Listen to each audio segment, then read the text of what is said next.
Hello दोस्तों, नमस्ते। कैसे हैं आप लोग? आशा करती हूँ कि आप लोग अच्छे होंगे। आज हम लोग भारत में नवजागरण काल के बारे में पढ़ेंगे। धार्मिक एवं सामाजिक सुधार। अंग्रेजी राज का जो प्रभाव भारतीय समाज पर हुआ है, वह पूर्व के सभी विदेशी आक्रमणों के प्रभावों से भिन्न था। इस समय भारत का एक ऐसी आक्रमणकारी से सामना हुआ जो न केवल रंग में श्वेत था, अपितु जो अपने आप को सामाजिक तथा सांस्कृतिक रूप से अधिक उत्तम समझता था। 18वीं शताब्दी में यूरोप में एक नवीन बौद्धिक लहर चल रही थी। नवीन चिंतन, तर्कवाद, अन्वेषण की भावना, विज्ञान तथा वैज्ञानिक दृष्टिकोण ने यूरोप के राजनैतिक, सैनिक, आर्थिक तथा धार्मिक सभी पक्षों को प्रभावित किया। यह अब यूरोप सभ्यता का अग्रगण्य महाद्वीप बन गया था। इसके विपरीत भारत को एक गतिहीन, निष्प्राण, गरीब तथा गिरते हुए समाज के रूप में प्रस्तुत किया जा रहा था। किसके द्वारा? अंग्रेजों के द्वारा। कुछ अधिक परिपक्व व्यक्ति, जिसमें राजा राम मनोहर राय, सर सैयद अहमद खान प्रमुख थे, वे पश्चिमी शिक्षा के विचारों से प्रभावित हुए। इनका विचार था कि धर्म व समाज में सुधार होना चाहिए। हमें पूर्व तथा पश्चिम के उत्तम विचारों को स्वीकार कर लेना चाहिए। तीसरा एक वर्ग और भी था जो पाश्चात्य संस्कृति की श्रेष्ठता को स्वीकार करने के पक्ष में नहीं था। वह भारत की प्राचीन परंपरा से आधुनिक राष्ट्रवाद के संदर्भ में प्रेरणा लेना चाहता था। इनकी मान्यता थी कि यूरोप को भारतीय अध्यात्मवाद से बहुत कुछ सीखना है। इसमें आर्य समाज, रामकृष्ण मिशन व देवबंद आंदोलन थे।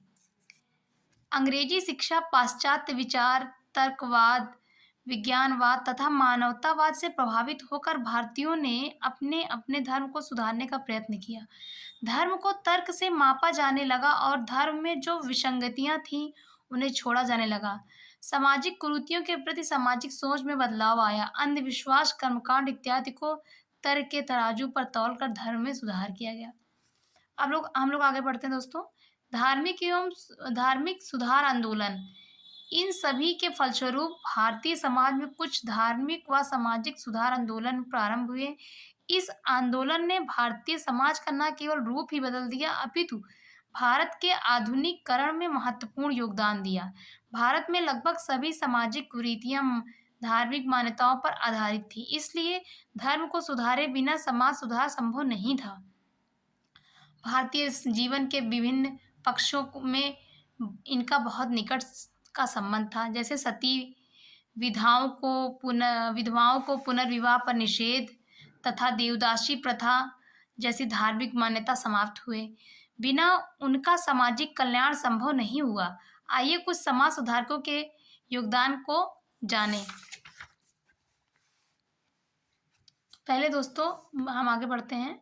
महिलाओं के लिए नए कानून। राजा राम मनोहर राय 1774 से लेकर 1833 ईस्वी ने वर्ष 1828 में ब्रह्म समाज की स्थापना की। बहुत इंपॉर्टेंट दोस्तों, ब्रह्म समाज की स्थापना राजा राम मनोहर राय ने कब की? 1828 में।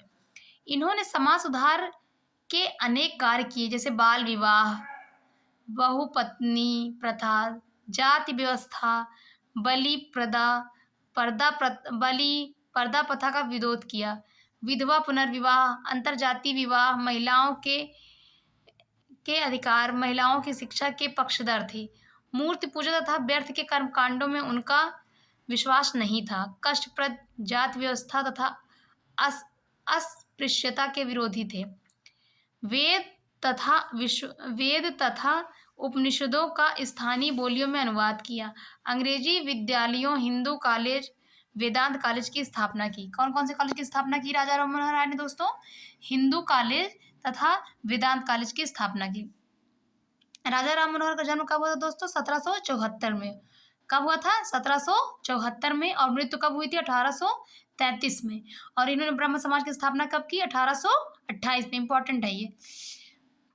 पंडित तरकाल लंकार और राजा राम मनोहर राय के बीच सती प्रथा को लेकर बहस हुई। ठीक है, तरकार लंकार सती प्रथा के पक्ष में थे, जबकि राजा राम मनोहर राय सती प्रथा को खत्म करना चाहते थे। तरकार लंकार ने कहा, ऋषि अंगिरा ने कहा है कि जो स्त्री स्वर्ग की कामना करती है उसे पति की चिता में जलकर मर जाना चाहिए।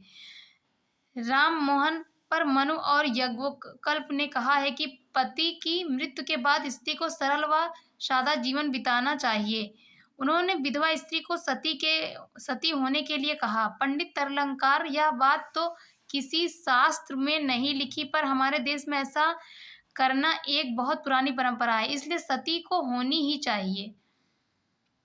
राम मोहन, सती हमारे देश में हर समय व हर जगह ही होती आई है, फिर भी यह सोचिए कि चोरी व हत्या भी तो पुराने समय से हो रही है। क्या आप इन्हें भी सही मानोगे? सही बात कहा राजा राममोहन राय ने। किसको कहा? तरलंकार को कहा।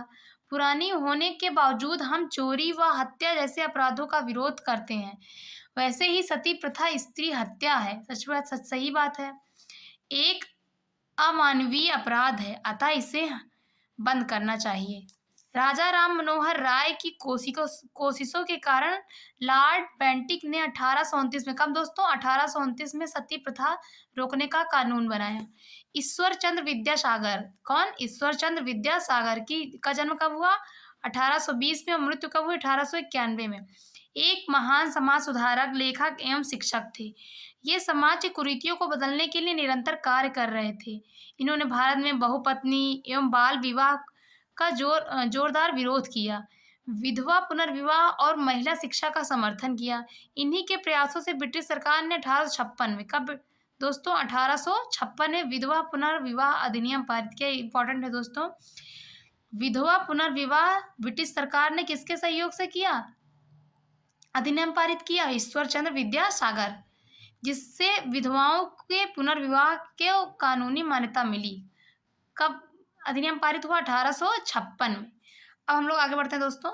दयानंद सरस्वती जी का जन्म कब हुआ? 1824 में और मृत्यु कब हुई? 1883 में। नामक सन्यासी ने आर्यों की वैदिक संस्कृति को अपनाने पर जोर दिया और सन 1875 में आर्य समाज की स्थापना की। आगे बढ़ते हैं दोस्तों, कल पढ़ेंगे हम लोग अब।